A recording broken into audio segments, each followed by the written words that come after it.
grabs the doppelganger, but Cuckoo's fine with that. It just means that he can't really look to move on forward and get a lot of these last hits a bit more easily.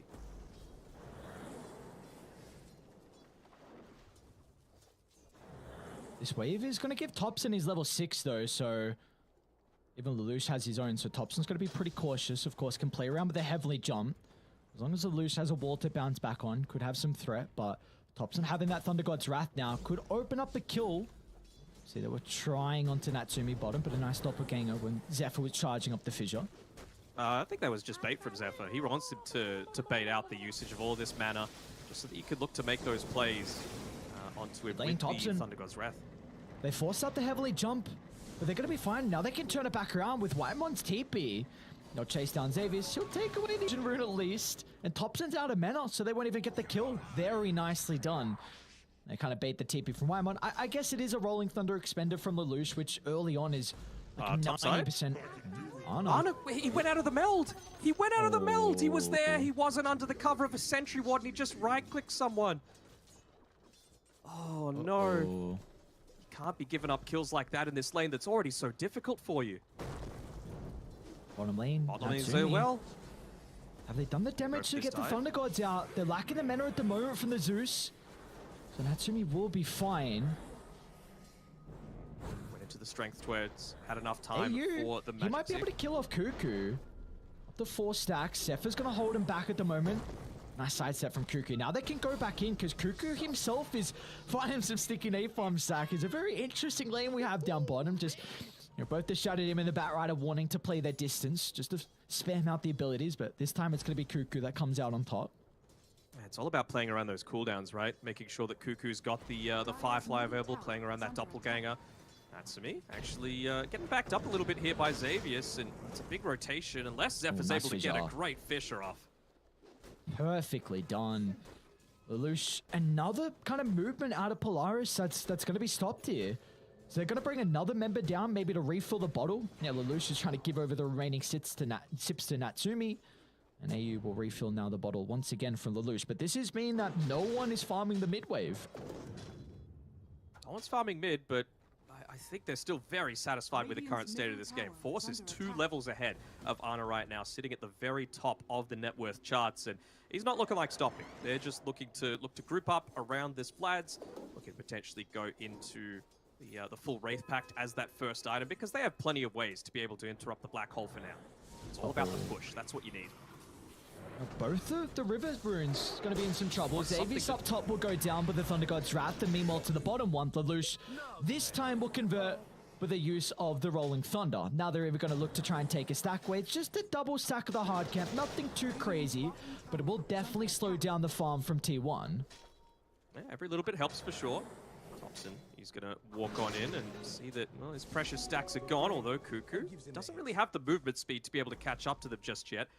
Could pop the Firefly if he wants that little bit of extra movement speed, but some of these rotations coming through, I mean, Shaker, well, he's all the way back in base and can't actually TP out because he tried to escape previously. I'm not sure if Ana wants to come up here and stop this push. If he goes just one step too far, Xavius just disposes it back into all those Eidolons and he goes down again. And this time they've got the detection. Well, this is really important now for T1. They get a double stack, another stack, I should say, at the Ancients. Actually, never mind. The Thunderhide didn't, for some reason, aggro to Whitemon. But they get a second D-Ward, which means that Polaris now, they definitely had a lineup to be able to invade the jungle. We just saw it prior, but they needed the vision to play with. So now that T1 have safely secured their triangle, the Batrider can go back. Cuckoo maybe trying to get an early blink, or you can give the farm to Ana because he's very much struggling off the back of the lane. Yeah, it's very important. I mean, anytime that you see a TA, you need to give him the farm. Like, Topson, obviously you can't exactly play aggressively as a Zeus, especially with that Thunder God's Wrath not available. Not even in a state to have the lightning bolts available for some of these D-wards, but he's making a lot of these aggressive plays to be able to find someone, get any sort of pick off, but who exactly feels killable at this stage? Really, only AU, to be honest, and, well, he's actually making some of his own stacks. It doesn't seem like they're going to be able to blow anyone up unless it's like a blink-in lasso, or like you said, maybe Cuckoo finds AU alone or another hero as well. So maybe just farming the moment for T1, because they will have a very, very strong 20-minute timing, kind of pushed back because of how slow Arna's been farming at the moment, but he's got the Bassi tread, so he'll be able to keep up the mana inside the jungle, so plenty uses refraction to be able to buff up his farm. We're really just looking at him.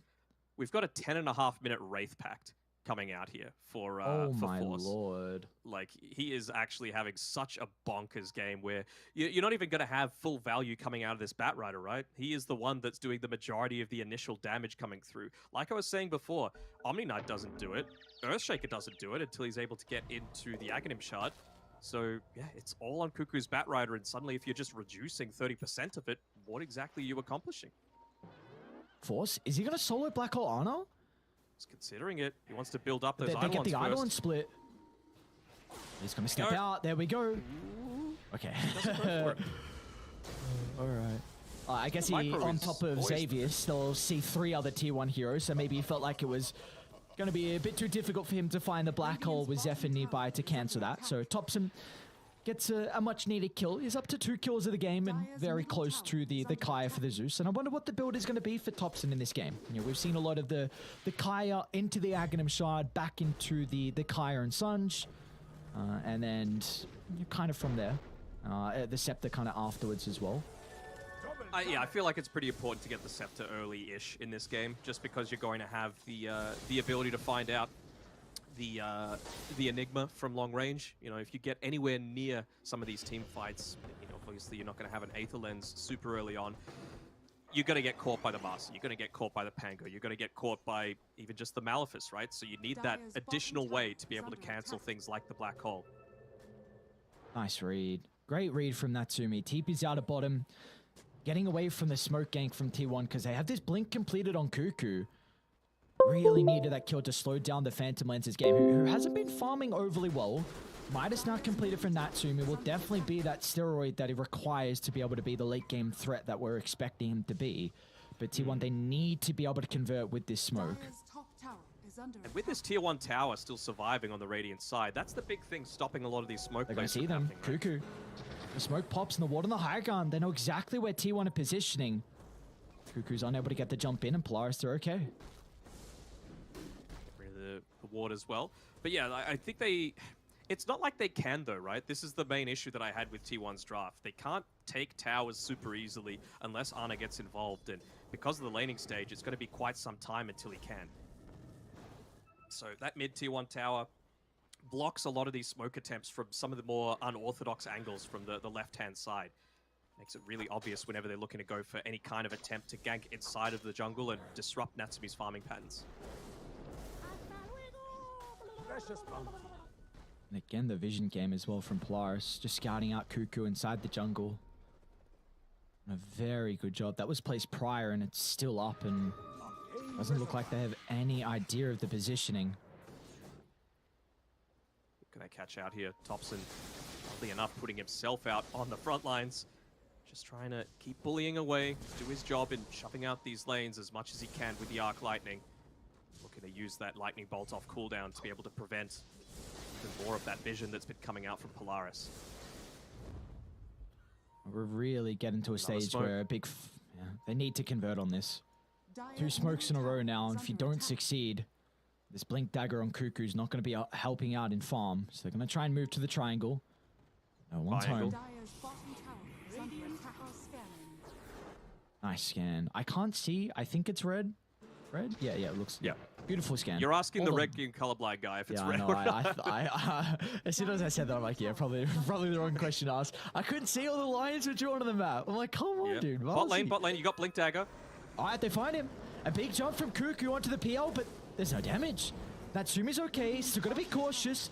The threat of the Thunder Gods, but Ana, he might be in trouble. Steps too far forward, Lelouch can bounce back with the help of Whitemon nearby though, but Ana's on the wrong side of the fissure. Xavius was able to drag him away, but there's no kills occurring down bottom as everyone gets out, but maybe Cuckoo can chase down Xavius. They know that the Marcy TP down bottom, so they'll look to dive under the tower.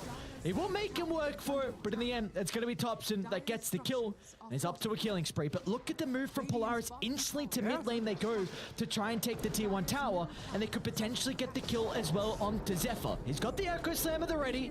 He's going to be able to drop it onto 2 heroes, but with no one else nearby, that is a wasted Echo Slam out of Zephyr. I mean, they're probably going to lose a tier 1 and a tier 2 tower. Force is pushing up top with all the Eidolons. They have no glyph available. Killing mid isn't going to refresh it either. This is a great move coming out from Polaris, and they're very happy to get a 1-for-1 trade out of that. Late game, they've got this. Well, they might be able to get more kills, at least for T1. They're going to jump on AU in the river, but the rest of Polaris, they're geared up and ready to fight. Natsumi's nearby along with the Lush, but look at them playing the distance. They know they can't heavily commit into the middle. With the Rolling Thunder still on cooldown, they will have some difficulties, but at least they'll keep their support alive in AU. 15 minutes in, no tier 2 tower, no ability for a TA to play around the jungle. Feels pretty bad. Same sort of thing with a Zeus, right? He wants to be spamming out that Arc Lightning. It can't all be in the laning stage, but it kind of has to be as well in the same breath, right? Shaker, Omni Knight, they don't deal with push very well.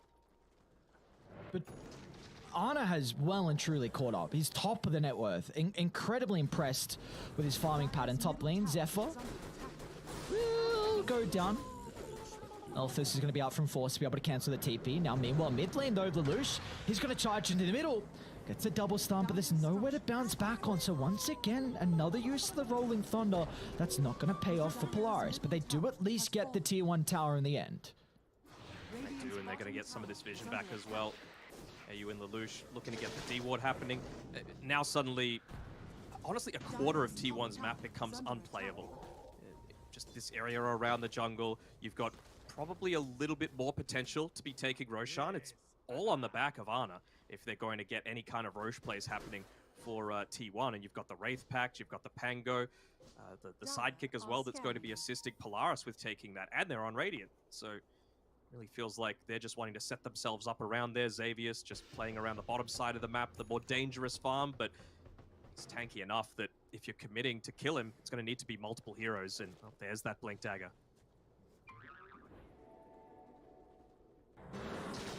Another very slow-paced game. Either side's been trying to make their plays to trying to set themselves apart, but there's only one kill in it at the moment. For Polaris, they've been able to edge out a pretty big lead early on in regards to the net worth, 3,000. But they are getting close to their item timings. Deso just completed on Ana. Still going to be quite some time away from Cuckoo's BKB. We do see the other items though. We didn't, Zephyr with the Ag Shard. So they are definitely in a position where T1 can take a fight. But it feels like it has to just be the perfect jump. And who do they need to bring down on T1? Who do they have to kill to kind of enable these team fights throughout the early game? Who did T1 need to focus? Yes. Probably the Enigma, to be honest. Like, if you could get him before the Wraith Pact's there, then, you're not dropping the Midnight Pulse. It means that the TA can stand and fight a little bit more without worrying as much about the refraction charges. But, I mean, I guess you're into an Unleash, you're into a Swashbuckle, you're into PL and all the illusions. So, I mean, it's kind of getting to the stage where there isn't exactly an ideal target. And whichever target you find, it's going to take a big cooldown to be able to kill them, right? Probably the lasso. This was the big thing that had me leaning towards Polaris's draft as the stronger of the two, because Earthshaker, Omni, they don't do that job at all.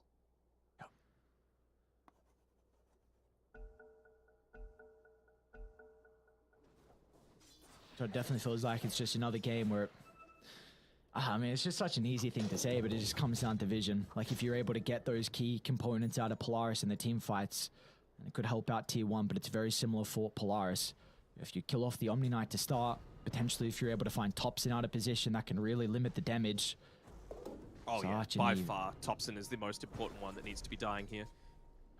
They know that the jungle is being farmed as well. Zephyr, somehow, the creep died and went over to Cuckoo instead, the neutral item. So immediately revealing that someone was taking the stack. We mentioned before that Ana struggled in the lane, but his capability to catch back up is definitely one of the best here with the Templar Assassin, and that's kind of similar with the Phantom Lancer as well. It also wasn't getting the greatest amount of farm off the back of the lane, but Thanks to the Midas, Natsumi is top of the net worth. 1-0-1. Yasha Diffuser Blade is along with the Midas. But he's still going to need quite some items to be able to take these fights. Still a difficult game for the PL to play into. I mean, for sure, the timing they're playing for is the Well, it's hard. under mid. Look at the blink from Lelouch. It's a decent start, but they don't get to bounce back onto Thompson. At least the Purge going to be able to hold him inside the river. Xavier's going to try and fall with the damage as well, but Thompson's still alive for the moment. Still Force jumps in, gets him. Elephas. The answer from Cuckoo's not enough. They'll be able to charge him down, and now without the back rider, along with the Zeus, it's easy pickings for the rest of Polaris. As Lelouch can close the distance onto Whitemon, and this could open up the pit now for Polaris. Lelouch, more like Lel Ouch. He was able to get right on top of them, get all of that mana burned off very quickly into that team fight. And it was another pretty decent Fisher coming out just to try and stop the pathing of the Rolling Thunder, but the work had been done. The Zeus had no mana. You hadn't any abilities to be able to deal with that PL or the summons. It's just a draft that's come together so well for Polaris. And TA is a hero that heavily relies on early Roshans. You are one that can just completely take over the game. Without that second life to play with here for Honor, it's going to be very awkward for him. A blink completed, but it's going to be looking for the BKBs. Cuckoo just will get away. He'll be able to get the D ward off at least. So a little bit more room to be able to play They're around. tipping in. Yeah, he's just coming straight on in. Ultimate's a backup. I Low on mana on doesn't have Lelouch, the actually. mana. A lot of damage. If they can play the distance, they can definitely get the kill. But a banishment's going to give him enough time. Force will even posture aggressively with the Wraith Pack just in case. So they'll cover the retreat. They'll be able to get out of the Dire's jungle. That's it. That is what it's all about, though, right? Playing the distance. And I feel like you have two heroes that have that capability in Thompson as well as Cuckoo on the Zeus and Batrider. And I mean, someone needs to commit. Oftentimes it's being Cuckoo just because you have no one else for that purpose. But again, like, who does he kill? We see him use the lasso and barely tickle someone because the follow-up damage just isn't there. All right, smoke off from Polaris. Let's see where they can get out of this. They see Arna farming in the lane down bottom. He will have Whitemon connecting shortly. Whitemon's in a great spot to pop the smoke. Great positioning out of the Omni Knight, but still Lelouch. He's going to try and target down the Templar Assassin instead because they've got the Black Hole follow-up solo onto Arna, but that's all they needed. The first ultimate of the game nets them a big kill, which will now open up the Tier 1 tower. Very, very happy to be able to pop that one. You know, there aren't many safe black hole situations, so if you're able to get one off onto a high priority hero like Arna on his TA, then you'll gladly take it. Still no way to be able to interrupt it if the Shaker's not nearby. Batrider, of course, still miles away from being able to get into the Aether Lens, let alone the Octarine Core. Good lane, Lelouch is going to be in some trouble. It's a great pick-off for T1 to find. A big streak over to Thompson. 606 gold. A little bit of gold as well into Cuckoo's bank. Yeah, gives him the Aether Lens. So that'll be a nice little pick-up for Thompson. And a blink now. It's a pretty decent timing from Zeph, honestly. Shard and blink at 21 minutes. Cuckoo's going to find another kill. So just Polaris bleeding a couple lives across the map, even though they got the kill previously on Arna. T1 still showing they got the chops to be able to combat early on. Really not necessary to give up a few of those kills. I understand Lelouch because they weren't expecting both Thompson and Cuckoo to be in the same lane, but yeah, definitely didn't need to be given that one up on the Shadow Demon. Speaking of, by the way, he is going to enable himself to be able to play super defensively as well with that Blink Dagger that he's got queued up, just 300 gold away. So again, it's another one of these instances where you're going to get to the stage where he is the target, that you're wanting to be going on, because he's always going to be able to get that save through, but it just made it so much harder once he gets that blink. In regards to Whitemon's game on the Omni Knight, because you mentioned that you felt like he was the important piece for T1 in Game 1. What can we see him do to kind of help out T1 in their success in the team fights? He's got a mechanism queued up as his first item. Is there a route that he might be considering going down afterwards? I know it's kind of a pipe dream, but what kind of is the play for him? I'll be honest, I was referring to more about the laning stage for that, just with more points of the purification to be able to deal with it. So we saw what happened, right? Arna just got completely bodied because he was having to deal with all those Eidolons. Maybe I mean, he's going for the mech. Could he go like a Boots of Bearing sort of build just to be able to buff up Cuckoo a little bit more to provide the ability to play from range for not just him, but his entire team? Would help with whoever gets hit by the Diffuser Blade active too. That's the real PL. Natsumi's posturing very aggressive at the moment. Trying to force some reactions, and he does just that. T1 bringing multiple members to try and keep Whitemon alive, and the Omni Knight's going to be able to get out. But still the net worth lead, it's growing for Polaris. Even though they found this first Roshan and not really taking too much map control, it is slowly bumping up in their favor. It's up to 6,000 now, the highest the lead has been so far in this third game. He's just playing essentially the exact same game that he played last time, right? Just with a PL instead of the Naga Siren. Using the illusions, I mean, back with very original OG, first major winning OG. Oh, hold on, actually. Top lane. Looks like Topson's able to get the invis. They were playing all around these illusion carries, right? The PL, the Naga Siren, the Alchemist, which back in the day was going into the Manta style. So I feel like if there's anyone that's going to be able to address this, it's Ana, but he's going to need to get vocal. And that's not really something that he's known for. They just going to tick out, and Cuckoo's on the charge. BKB completed. They see the Firefly. Thunder God to try and give them some information. Natsu with the jump in, but Cuckoo, he doesn't get the initiation now. Cuckoo might be in some trouble. He's going to be protected with the BKB for a moment, but look at Lelouch just charging towards the backline, trying to create some chaos. It'll open up Xavius to move into the middle. They're onto Topson, but he's going to be fine. A Guardian Angel buying some time so Topson can reposition. They'll kill off Xavius. Meanwhile, Cuckoo's stuck on the high ground. But it looks like the Batrider here too will be fine as well. A great fight from T1. They only get the kill. Okay, well, Cuckoo goes down as well. But I'm quite impressed with T1 and how they're able to delta split away from that team fight. You're playing with the vision of the higher ground, even though in the end they kind of lose out in the trade. But they do show, you know, they've got the capability to avoid Polaris and kind of keep these cores alive. My main concern, though, is that you've had to pop the Thunder God's Wrath and the Guardian Angel just to be able to survive. Well, one, to get the vision, to be able to maybe catch out the PL, and two, you pop the Guardian Angel so that the enemy position 4 didn't kill your mid laner. So now that they don't have those tools, you TP back in. Lelouch, 10 seconds away from the Rolling Thunder. He's got the completed Aeon Disc if he wants as well. So this feels like it's in a really good spot for Polaris to look to make an aggressive play. And with this lane just pushing in with the Eidolons, they're going to be in a really good spot to be able to do so. There we go. Go for it. Only one not in this smoke is Natsumi, just playing around the top side. And that's the lane that's the most pushed out. So if they take a successful team fight, if they're able to find a pick-off, then they can quickly converge onto that mid lane or potentially even like push high ground a little bit. And oh man, he's got the heart too. They know they're much smoke. tankier now. Lelouch picked up a DD under the cover of the smoke, and there was a trap there. So T1 ping it out. They're going to back up safely.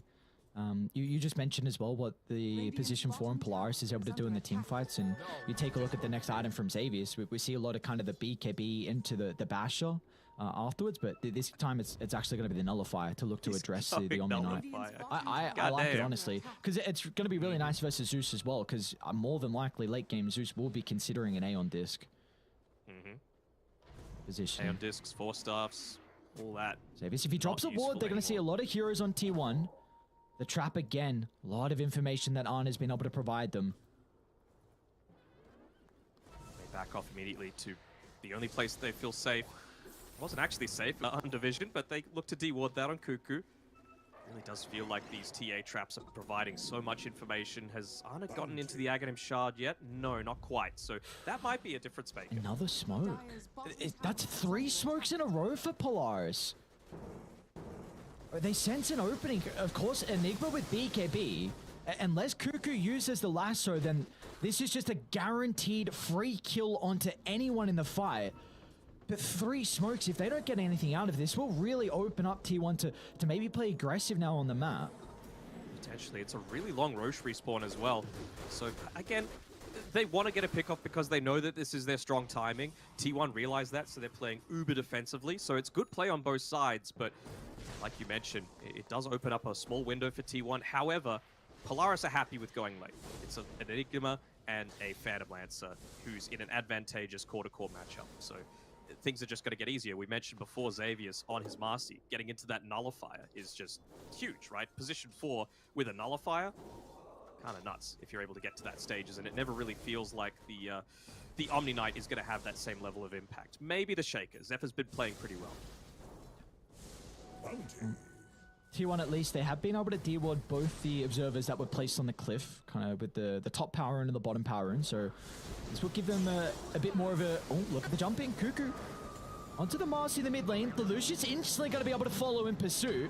Trying to charge down Thompson with the diffusal slow.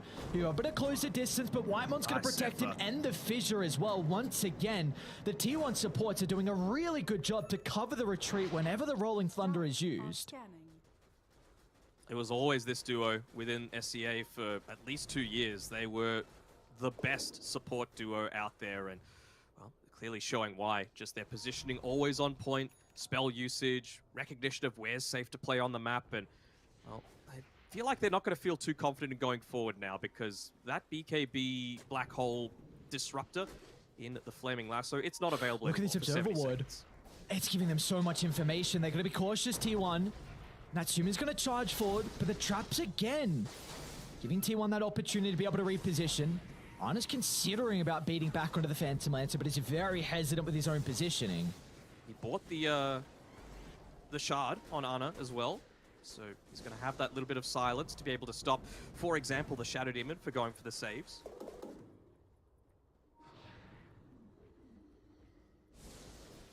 They have the Rolling Thunder back up.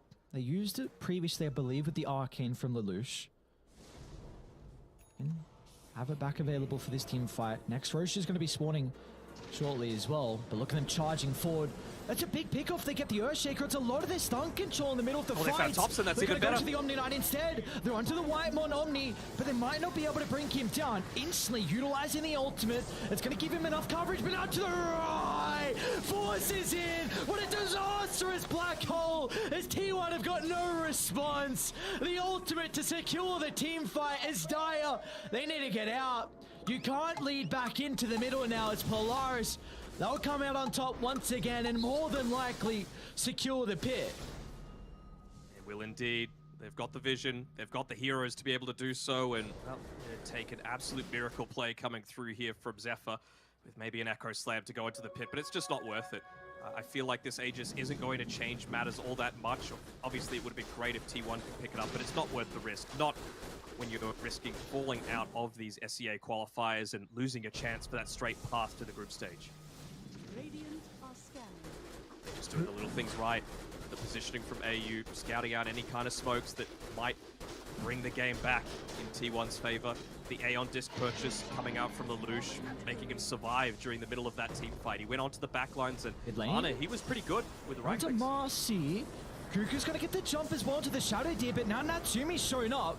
A great leap from Thompson up to the high ground. The Zoo's going to be able to reposition. Kuku protected for the moment with the BKB as well, but he's got some difficulties with escaping because as soon as the BKB expires, they'll close the distance and secure the kill. But Ana up to the north is having a free fight for the moment. Zephyr's going to step in with the Echo Slam as well, but there's no damage follow-up.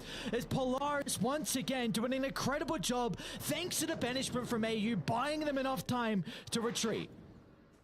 They're so low as well. They all get away on barely anything. Xavius, he did have to use the buyback, but again, it's another kill that you're able to claim onto this Batrider.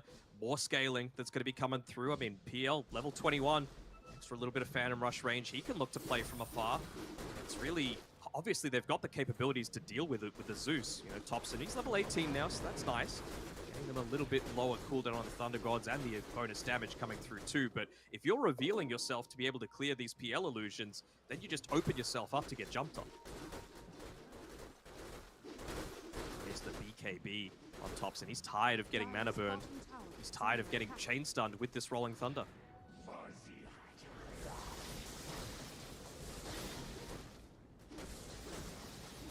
Kind of feels like I feel like they need a gem on Polaris. The only thing in my eyes that's keeping them in this duel. Onto Ana at the moment. Beautiful double fissure. Are they going to be able to move in though with this start? T1 playing the distance. Ana's going to try and get the jump. The last right click, it's enough to get the kill. That's a big one to be able to bring down. They get Marcy as well, but in the middle of the team fight, Lelouch and Natsumi, they're onto Cuckoo. It's not going to be enough damage because meanwhile, Ana is just ripping the backline apart. A triple kill for the Templar Assassin. It's going to move over towards the Pain Clear with the Blink back online. Ana gets an Ultra, and all of a sudden, T1 are back in this game 3. All it takes is one team fight, and it's just a little bit short as well of the initiation that they were going for. They were a little bit short on some of these big ultimate cooldowns, and even just the Aeon disc wasn't available on the Pango at the time, so it meant that they were having to be forced away. It gives them a longer cooldown now on the Aeon disc, which means that they're able to play around some of these longer cooldowns a little bit more effectively on T1. Obviously, taking a Tier 1 tower isn't absolutely amazing, but Ana, he is starting to really dish out the damage, and I think he's finished up the Daedalus as well. We see what can happen when... Well, back to live. Natsumi's on some of the heroes at T1. Cuckoo's going to be okay. I don't know if Whitemon's going to be in trouble, though. Phantom Rush is back up. Natsumi's got to be a bit cautious. They're starting to connect. Zephyr has the Echo Slam, but without other members, they won't be able to get the kill, and that is the gem. Well, it should please get the gem. Please don't let the Cory get the gem. Yeah, AU's pinging it. AU's pinging it. Oh, Korea. Run away! Run away! Oh, not the Shadow Demon. The miss! Oh, the miss! No! The miss again! Misses! What's going on? Okay. What did I just witness? What? Oh, my lord. Alright, this is a big item. PL's about to have Nullifier completed, so that will really take the Omni Knight completely out of the equation. I think he immediately goes and buys it and says, look, you don't have so. Guardian Angel for this little bit. We've got a minute left on Aegis. Let's try and get at least this Tier 2 tower. Yeah, I think so. And I think for T1, very similar to what we saw how their last team fight played out, it needs to be the Earthshaker and TA combined together. I've mentioned a lot, but you need to play distance. You need to kind of play the edge of the team fights, fissure from afar into the enchant totem, and have the long range TA be able to right click them down, kite in and out. If you can do that successfully and kill off some of the supports, all of a sudden you got a numbers advantage, and we can just see what the damage can come out from Ana. Because he went this Daedalus, like he's avoiding BKB, and no doubt about it, you have an Omni Knight to protect you, so now that he's got his damage items, he can consider going back into the BKB to kind of enable him to right click. He's been caught out in the lane a few times, but his positioning in the team fights has been pretty damn solid, right? To be able to get away with not going that BKB against a Pango that's constantly rolling through, against the Marcy that's wanting to jump on top of you every single time. Get that bottom tower for free. It was already very low. Don't know if they'll be able to claim mid, though. Thompson doing his best to shove it out. Backed up by Whitemon, just playing a little bit further behind. They're going for another smoke here. Will this one catch out? And they know that Ana's up top. Might be Zephyr in good position once again to be able to find this one out. Actually avoid the lane, though. They're trying for the big wraparound. He's not quite in the Ana spot. He's a little bit south of that. But Xavius, will the smoke pop? See the Shaker. That's not the target they want, though. Oh, it gets up and gets out in time. Oh, the Spidey senses, man. Very nicely done. Very nicely done indeed. T1, 6,000 deficit for them. And the items once again starting to be accumulated. You even got some 20 talents, in particular Thompson. Extra damage with the Thunder God's Wrath, plus 100. What level is on? Oh, he's 22, so he's well and truly past that. It's gone for the Melt Dispels in a game like this.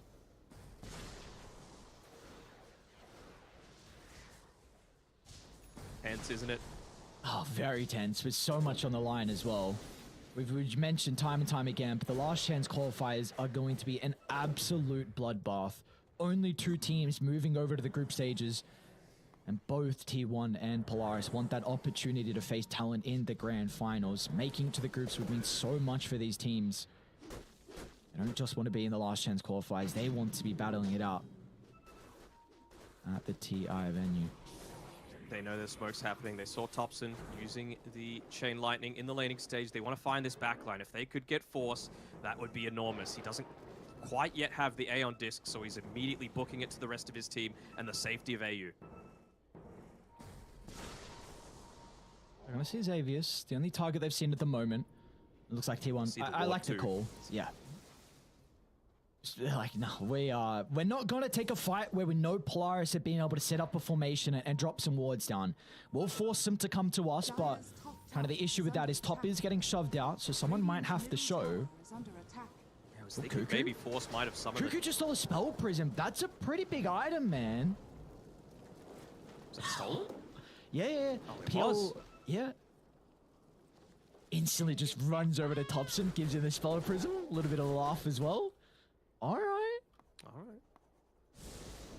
I want to see if they get a telescope as well on T1's side. They got one on Polaris, but he wasn't really lucky on Ana with some of his neutral items. Like now, the Mindbreaker, the Titan Sliver there, of course, totally fine. But he just wants that little bit of extra attack range, right? From either the Grove Bow or the Enchanted Quiver. Just so that he could be a little bit, again, more playing the backlines, playing around the fact that up until now, he hasn't had the BKB, but I guess now that he's picked it up, he feels a little bit more capable of being able to man up and take these team fights.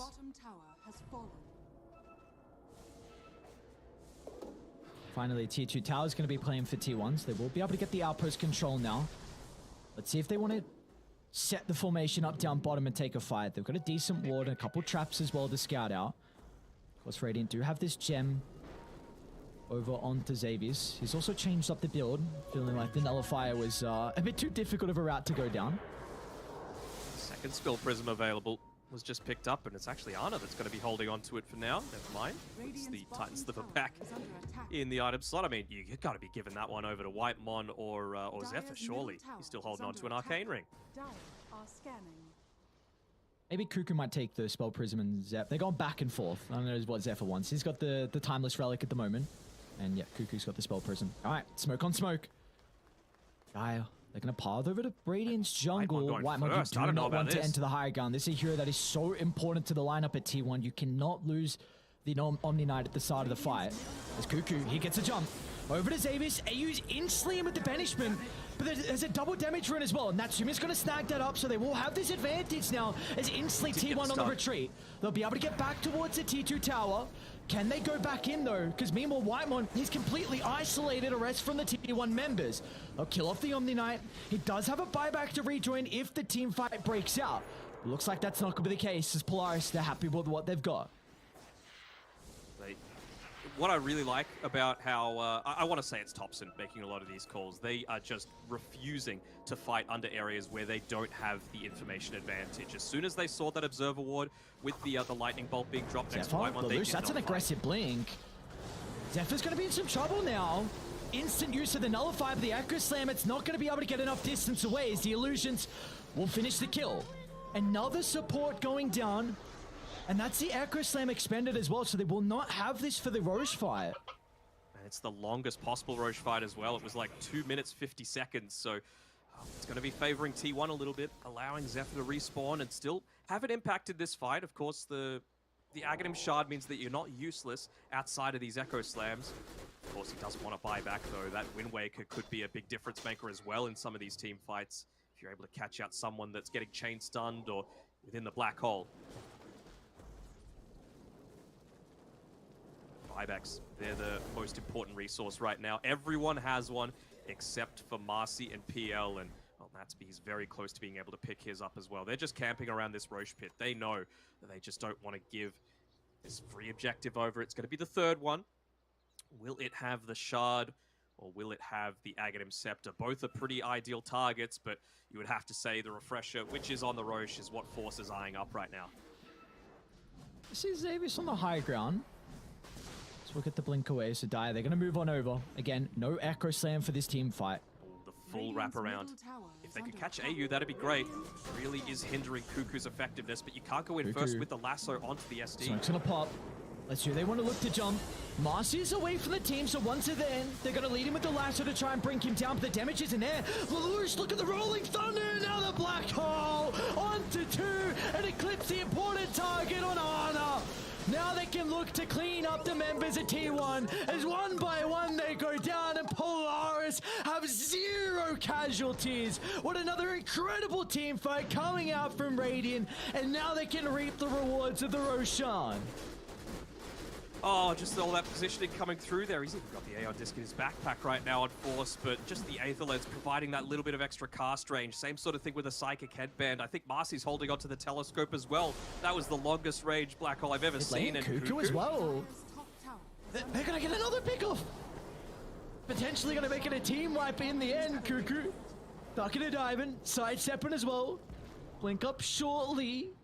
Ooh, Cuckoo. Can he get the TP out? Looks like he'll make it. Well, Xavier's unintentional grief coming through there meant that the Malefice stuns weren't actually connecting in onto him, and they could get that consistent damage through, but there we go. Refresher shard being picked up. Kind of want to see him put the Aeon disc in the old backpack. There we go. Actually gives it over to Lelouch, did he? He did. Even just the casual plate mail. He's been far too many times where Lelouch has been brought super low by Ana just from the right clicks. The Shadow Demon's not nearby though, having just reclaimed the outpost, so I wonder if that's going to give them the sense that they could maybe look to make this high ground defense, go for an all-in play, drag them back underneath the tier 4 towers, but this is still a level 25 PL with Aegis that you're having to contend with Nullifier. And speaking of that Shadow Demon, not quite yet level 18, but he does have the Aghanim Scepter as well, so now you've got 3 different ways to be able to purge off things like the Guardian Angel. Do we feel like Polaris, even with this Aegis advantage and 14,000 net worth lead, that they can crack the high ground? Or is it just they need a pick off beforehand? I think they're always capable of doing it, right? You can just send the PL illusions there. I believe Natsumi's got the Aghanim Shard. Yeah, he does. They're tanky as hell. Skadi, Heart, Sanjin Yasha, Ascetics Cap, everything that's just going to give a ton of HP through.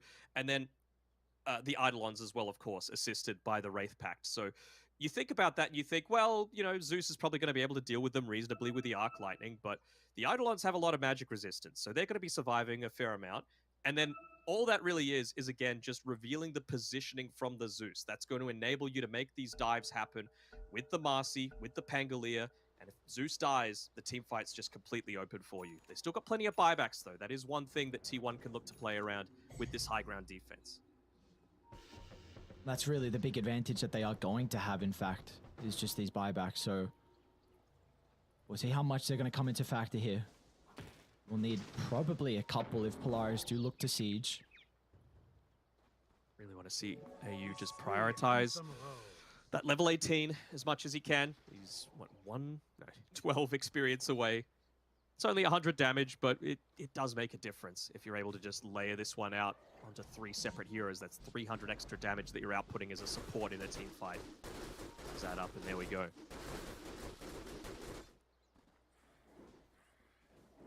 It'll be very difficult for T1 to be able to exit the base.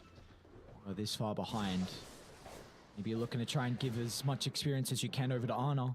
Closing on level 25, so probably the refraction instances that we're going to see come out for the PL might consider the bash. Could be an answer to the black hole if he's not caught. Does have a decent amount of range, but maybe with the nerf, the refraction instance at 25, we might see a little bit more of the melt hit bash, but it's pretty much always been the left talent.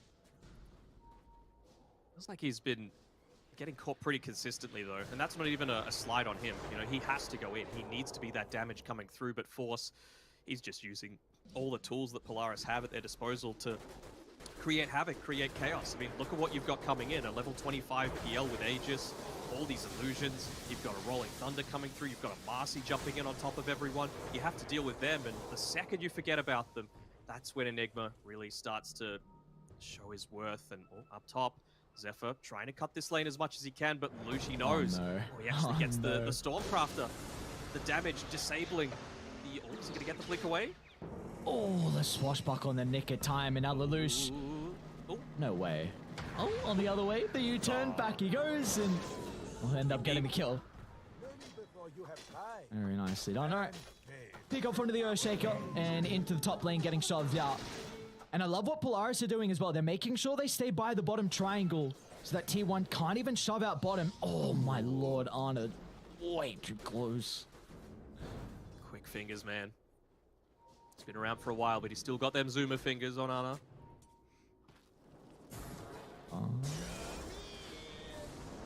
Close to 25 as well for him. Xavier's about to drop. Easy. Free kill. All right. That's a dieback timer as well. And the gem. Do get the gem. Xavier's. All right. They're stalling out the Aegis. Not too fun to push into a Zeus. Spam of the fissures.